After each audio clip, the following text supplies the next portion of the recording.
गंगी का 17वां साल था, पर वह 3 साल से विधवा थी और जानती थी कि मैं विधवा हूँ, मेरे लिए संसार के सुखों के द्वार बंद हैं। फिर वह क्यों रोए और कल्पे। मेले में सभी तो मिठाई के दोने और फूलों के हार लेकर नहीं लौटते। कितनों ही का तो मेले की सजी दुकानें और उन पर खड़े नर नारियों को देखकर ही मनोरंजन हो जाता है। गंगी खाती पीती थी, हंसती बोलती थी। किसी ने उसे मुंह लटकाए अपने भाग्य को रोते नहीं देखा। घड़ी रात को उठकर गोबर निकालकर गाय बैलों को सानी देना, फिर उपले पाथना उसका नित्य का नियम था। तब वह अपने भैया को गाय दोहने के लिए जगाती थी, फिर कुएं से पानी लाती। चौके का धंधा शुरू हो जाता। गांव की भाभियाँ उसे हंसी करती, पर एक विशेष प्रकार की हंसी छोड़कर सहेलियाँ ससुराल से आकर उससे सारी कथा कहती, पर एक विशेष प्रकार का प्रसंग बचाकर। सभी उसके वैधव्य का आदर करते थे। जिस छोटे से अपराध के लिए उसकी भाभियों पर घुड़कियाँ पड़ती थी, उसकी माँ को गालियाँ मिलती थी, भाइयों पर मार पड़ती थी, वह सब कुछ गंगी के लिए क्षम्य था। जिसे ईश्वर ने मारा है उसे क्या कोई मारे। जो बातें उसके लिए वर्जित थी उनकी ओर उसका मन भी न जाता था, उसके लिए उसका अस्तित्व ही न था। जवानी के इस उमड़े हुए सागर में मतवाली लहरें न थी, डरावनी गरज न थी, अचल शांति का साम्राज्य था। होली आई, सबने गुलाबी साड़ियाँ पहनी। गंगी की साड़ी न रंगी गई। माँ ने पूछा, बेटी तेरी साड़ी भी रंग दूँ? गंगी ने कहा, नहीं अम्मा, यूँ ही रहने दो। भाभियों ने फाग गाया, वह पकवान बनाती रही। उसे इसी में आनंद था। तीसरे पहर दूसरे गांव के लोग होली खेलने आए। यह लोग भी होली लौटाने जाएंगे। गांव में यही परस्पर व्यवहार है। मैको महतो ने भंग बनवा रखी थी, चरस, गांजा, मजूम सब कुछ लाए थे।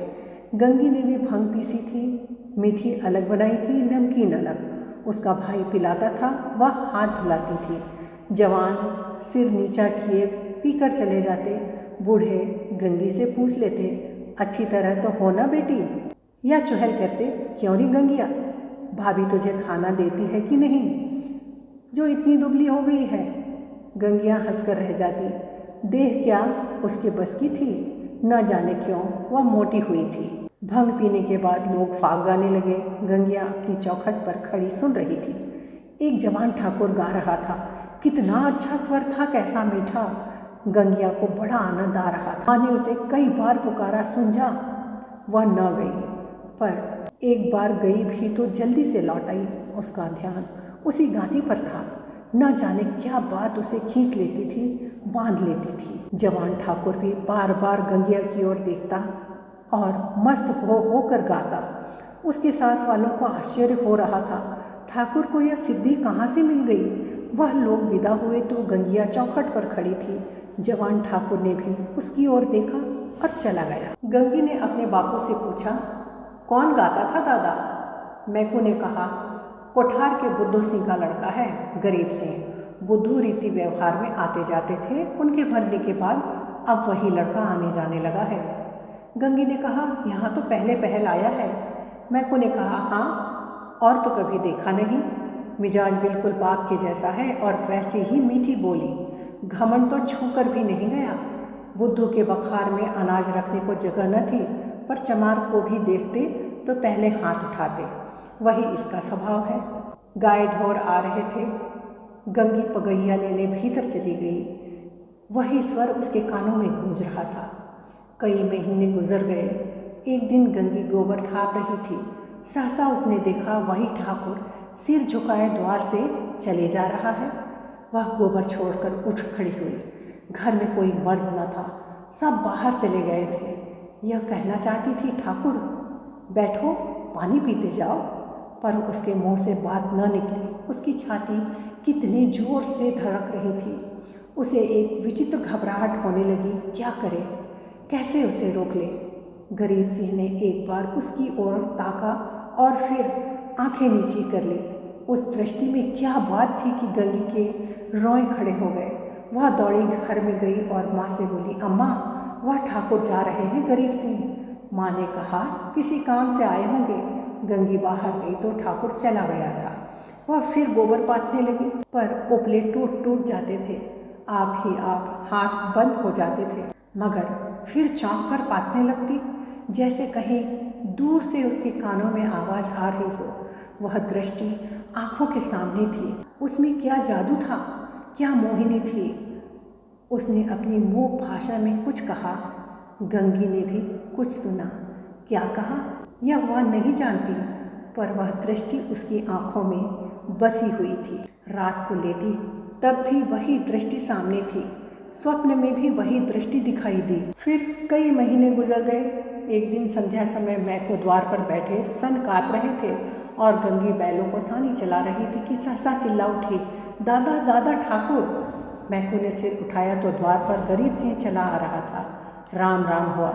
मैको ने पूछा, कहाँ गरीब सिंह, पानी तो पीते जाओ। गरीब आकर एक माची पर बैठ गया।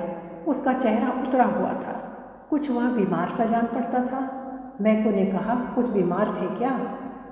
गरीब ने कहा, नहीं तो दादा। मैको ने कहा, कुछ मुंह उतरा हुआ है, क्या सूद ब्याज की चिंता में पड़ गए? गरीब बोला, तुम्हारे जीते जी मुझे क्या चिंता है दादा। मैको ने कहा, बाकी दे दी ना? गरीब, हाँ दादा, सब बेबाक कर दिया। मैको ने गंगी से कहा, बेटी जा, कुछ ठाकुर को पानी पीने को ला। भैया हो तो कह देना चिलम दे जाए। गरीब ने कहा, चिलम रहने दो दादा, मैं नहीं पीता। मैको ने कहा, अब की घर ही तंबाकू बनी है, स्वाद तो देखो, पीते तो हो। गरीब ने कहा, इतना बेअदब न बनाओ दादा, काका के सामने चिलम नहीं छुई, मैं तुमको उन्हीं की जगह देता हूँ। यह कहते कहते उसकी आंखें भर आई। मैको का हृदय भी गदगद हो उठा। गंगी हाथ की टोकरी लिए मूर्ति के समान खड़ी थी। उसकी सारी चेतना, सारी भावना गरीब सिंह की बातों की ओर खींची हुई थी। उसमें और कुछ सोचने की और कुछ करने की शक्ति न थी। ओह, कितनी नम्रता है, कितनी सज्जनता, कितना अदब। मैको ने फिर कहा, सुना नहीं बेटी, जाकर कुछ पानी पीने को ले आओ। गंगी चौंक पड़ी, दौड़ी हुई घर में गई, कटोरा मांजा, उसमें थोड़ी सी राब निकाली, फिर लोटा गिलास मांझकर शरबत बनाया। माँ ने पूछा, कौन आया है गंगिया? गंगी ने कहा, वह है ठाकुर गरीब सिंह। दूध तो है नहीं अम्मा, रस में मिला देती। माँ ने कहा, है क्यों नहीं, हांडी में देख। गंगी ने सारी मलाई उतार कर रस में मिला दी और लोटा गिलास लिए बाहर निकली। ठाकुर ने उसकी ओर देखा। गंगी ने सिर झुका लिया। वह संकोच उसमें कहाँ से आ गया? ठाकुर ने रस लिया और राम राम करके चला गया। मैको बोला, कितना दुबला हो गया है? गंगी ने कहा, बीमार है क्या? मैको ने कहा, चिंता है और क्या, अकेला आदमी है, इतनी बड़ी गृहस्थी है, क्या करे।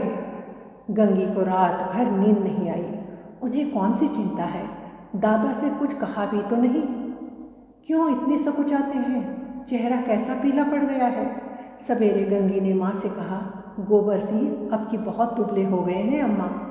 अम्मा ने कहा, अब वह बेफिक्री कहाँ है बेटी, बाप के ज़माने में खाते थे और खेलते थे, अब तो गृहस्थी का जंजाल सिर पर है। गंगी को इस जवाब से संतोष न हुआ। बाहर जाकर मैको से बोली, दादा, तुमने गरीब सिंह को समझा नहीं दिया, क्यों इतनी चिंता करते हैं? मैको ने आंखें फाड़ कर देखा और कहा, जा अपना काम कर। गंगी पर मानो वज्रपात हो गया। वह कठोर उत्तर और दादा के मुंह से, हाय, दादा को भी उनका ध्यान नहीं है, कोई उसका मित्र नहीं है, उन्हें कौन समझाए? अब की आएंगे तो मैं खुद उन्हें समझाऊंगी। गंगी रोज सोचती वह आते होंगे, पर ठाकुर न आए। फिर होली आई, फिर गांव में फाग होने लगा। रमणियों ने फिर गुलाबी साड़ियाँ पहनी, फिर रंग खोला गया। मैको ने भंग खोला, चरस गांजा मंगवाया। गंगी ने फिर मीठी और नमकीन भंग बनाई। द्वार पर टाट बिछाया गया। व्यवहारी लोग आने लगे, मगर कोठार से कोई नहीं आया। शाम हो गई, किसी का पता नहीं। गंगी बेकरार थी, कभी भीतर जाती, कभी बाहर आती। भाई से पूछती, क्या कोठार वाले नहीं आए? भाई कहता नहीं। दादा से पूछती, भंग तो नहीं बची, कोठार वाले आवेंगे तो क्या पिएंगे? दादा कहते, अब क्या रात को आवेंगे?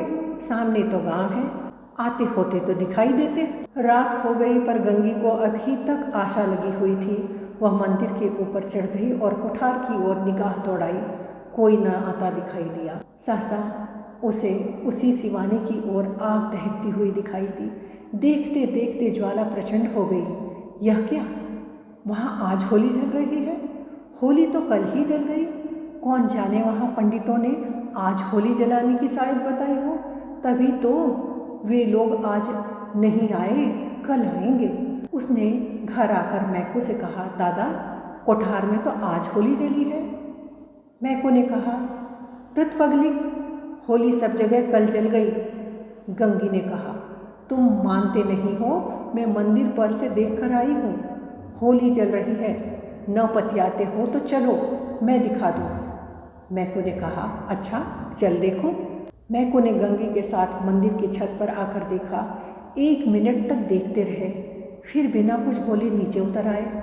गंगी ने कहा, है होली कि नहीं? तुम न मानते थे। मैको ने कहा, होली नहीं है पगली, चिता है, कोई मर गया है, तभी आज कोठार वाले नहीं आए। गंगी का कलेजा धक से हो गया। इतने में किसी ने नीचे से पुकारा, मैको, मैं तो कोठार के गरीब गुजर गए। मैको नीचे चले गए, पर गंगी वहीं स्तंभित खड़ी रही। कुछ खबर न रही मैं कौन हूँ, कहाँ हूँ। मालूम हुआ जैसे गरीब सिंह उस सुदूर चिता से निकलकर उसकी ओर देख रहा है। वही दृष्टि थी, वही चेहरा। क्या उसे वह भूल सकती थी? उस दिन से फिर कभी होली देखने नहीं गई। होली हर साल आती थी, हर साल उसी तरह भंग बनाती थी, हर साल उसी तरह फाग होता था, हर साल अबीर गुलाल उड़ती थी। पर गंगी के लिए होली सदा के लिए चली गई थी।